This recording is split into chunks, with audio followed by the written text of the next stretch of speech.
देश के गांव-गांव में हलचल मची हुई है, विरोध शुरू हो गया है, लोगों में गुस्सा है और नाराजगी है। और वो इस बात के लिए है कि उत्तर प्रदेश की योगी सरकार 27,000 सरकारी स्कूलों को बंद करने जा रही है, जिसके मैं प्रमाण भी आपके सामने रखूंगा कि किस तरीके से वो आने वाले दिनों में सरकारी स्कूलों को बंद करने का अभियान चलाने वाले हैं। और एक बहुत ही शानदार शब्द उन्होंने इसके लिए निकाला है, मर्जर, विलय, यानी कि वो विद्यालय किसी दूसरे विद्यालय में विलय कर दिया जाएगा और विद्यालय खत्म कर दिया जाएगा। ये कहने के बजाय कि सरकारी स्कूल बंद कर रहे हैं, उन्होंने एक शब्द निकाला है, मर्जर। तो मैं उत्तर प्रदेश की जनता से और पत्रकार बंधुओं से ये कहना चाहता हूं कि कृपा करके मर्जर लिखना बंद कीजिए। ये विद्यालय को खत्म करना है, सरकारी स्कूल को बंद करना है। ये मर्जर शब्दों में खाली कहा जा रहा है। अब मैं आपको बताता हूं कि उत्तर प्रदेश में कितने 2024 में कितने मदिरालय खोले गए। 2024 में उत्तर प्रदेश के अंदर 27,308 मदिरालय खोले गए और 2025 में 27,000 विद्यालय बंद करने की योजना है।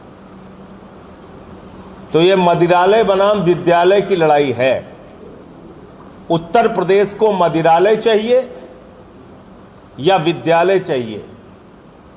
उत्तर प्रदेश को मधुशाला चाहिए या पाठशाला चाहिए? उत्तर प्रदेश को दारू चाहिए या शिक्षा चाहिए? ये इस बात की लड़ाई है। और ये आंकड़े बहुत चौंकाने वाले हैं। अकेले 4 साल के अंदर उत्तर प्रदेश में 42 लाख बच्चों ने उत्तर प्रदेश के अंदर 42 लाख बच्चों ने सरकारी स्कूलों की शिक्षा छोड़ी है।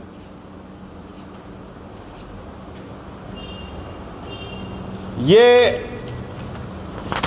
शिक्षा मंत्रालय का जवाब है। अकेले 1 साल में 8 लाख बच्चों ने, केंद्रीय शिक्षा मंत्रालय ने राज्यवार ब्यौरा दिया था जिसमें कहा था अकेले 1 साल में 8 लाख बच्चों ने उत्तर प्रदेश में सरकारी स्कूलों की शिक्षा छोड़ी है। और आप क्या कर रहे हैं?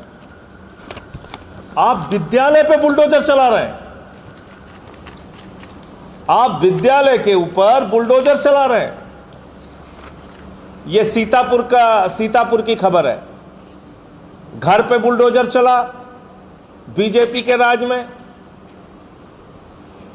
मकानों पे बुलडोजर चला, दुकानों पे बुलडोजर चला, मंदिरों पे बुलडोजर चला, मस्जिदों पे बुलडोजर चला, और अब विद्यालय के ऊपर बुलडोजर चल रहा है। यह सीतापुर की खबर है। आप कल्पना कीजिए, जिस स्कूल के अंदर बच्चे पढ़ते हैं उसके ऊपर आप बुलडोजर चला रहे हैं। शर्म नहीं आती आपको? यह हाल देखिए उत्तर प्रदेश का। 5,695 स्कूल ऐसे हैं जहां पे मात्र एक शिक्षक 5,695 स्कूलों के अंदर सिर्फ एक शिक्षक है। एक शिक्षक के भरोसे वो स्कूल चल रहा है। शिक्षा के दुर्दशा की हालत क्या है उत्तर प्रदेश में, इसका अंदाजा आप इस बात से लगा सकते हैं। ये अकेले आंकड़ा है अलीगढ़ का। 58,000 बच्चों ने सरकारी स्कूल, एक जिले का आंकड़ा है, 58,000 बच्चों ने सरकारी स्कूल की शिक्षा छोड़ी है। अब कई बार सरकार तुरंत झुठलाने लगती है, इसलिए आज एक प्रमाण के तौर पे मैं कागज लेके आया हूं। वो सीतापुर का आदेश, हाँ। सरकार झूठ बोलने लगती है कि नहीं नहीं हमने तो कोई स्कूल बंद नहीं किया। ये बात तो विपक्ष के लोग झूठे खबरें फैला रहे हैं। ये जनपद सीतापुर के बेसिक शिक्षा अधिकारी का ऑर्डर है। ऐसे ही हर जिले में ऑर्डर हुआ है। एक मेरे हाथ में लगा है तो ये आपको मैं दिखा सकता हूँ और ये आपको दे भी दूंगा। ये 24 जून 2025 का आदेश है और इसमें लिखा हुआ है कि 287 विद्यालयों को विद्यालयी शिक्षा, नवाचार, भौतिक एवं शैक्षणिक संसाधनों जैसे विद्यालय भवन, कक्षा कक्ष, ICT उपकरण आदि का समुचित उपयोग किए जाने हेतु ये पेयरिंग का निर्णय लिया गया है। यहाँ पे एक नया शब्द निकाला इन्होंने, पेयरिंग। तो कहीं मर्जर कह रहे हैं, कहीं पेयरिंग कह रहे हैं, विद्यालय खत्म कर रहे हैं। ये 287 विद्यालय अकेले एक जनपद का ये अभी आंकड़ा लगा है, ऐसे ही और आपको मिल जाएगा।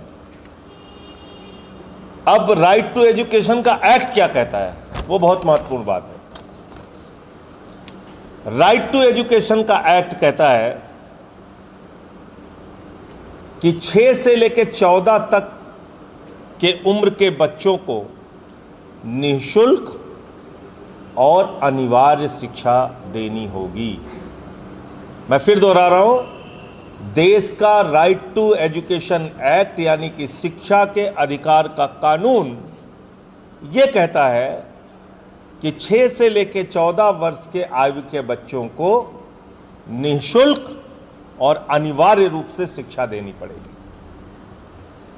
तो ये जो विद्यालयों को बंद करने का निर्णय लिया गया है, ये जो मर्जर का निर्णय लिया गया है, ये दरअसल देश के शिक्षा के अधिकार के कानून का खुला उल्लंघन है, राइट टू एजुकेशन एक्ट का खुलेआम उल्लंघन है।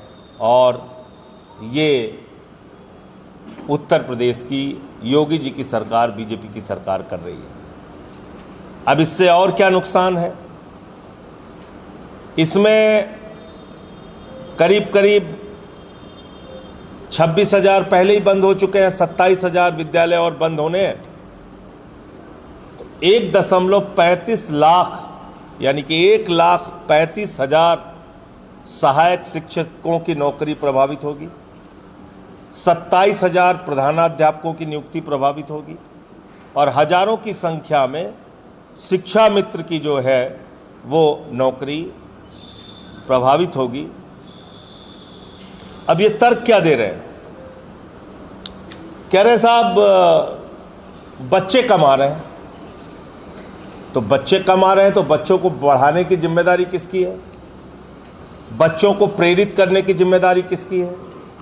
राइट टू एजुकेशन एक्ट में लिखा है 1 किलोमीटर के दायरे में स्कूल होना